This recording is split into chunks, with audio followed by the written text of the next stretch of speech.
Head uut aastat ja vaatame üle oma iiglitrompetid aasta alguse puhul. Nii, need on nüüd kõik keldris, kõik on talvitumas. Näha on, et on väga palju uusi kasve, aga need on suhteliselt helerohelised. See tähendab seda, et nendel on ikkagi keldris seda valgust kõvasti puudu. Et need osad jäävad kõik tegelikult nõrkadeks ja need võib rahulikult ära kaksata siis, kui te tuppa tootada. Näiteks juba mingi 1 või 2 kuu pärast. Pinnas tundub pealt hästi kuiv.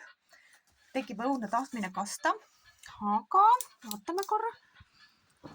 Nii, kui nüüd teda seest välja tõsta, siis on näha, et tal on tegelikult tume triip.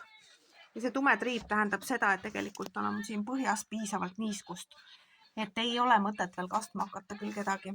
Nii et las nad aga olla veel siin edasi. Mõni on rohkem märg, näiteks seal on näha, et on tumedam. Ja mõni on rohkem kuiv, aga kui kraapida, siis on näha tumedat mulda, nii et tal on tegelikult piisavalt niiskust. Nii et varsti saab uut hooaega alustada, mis on väga tore.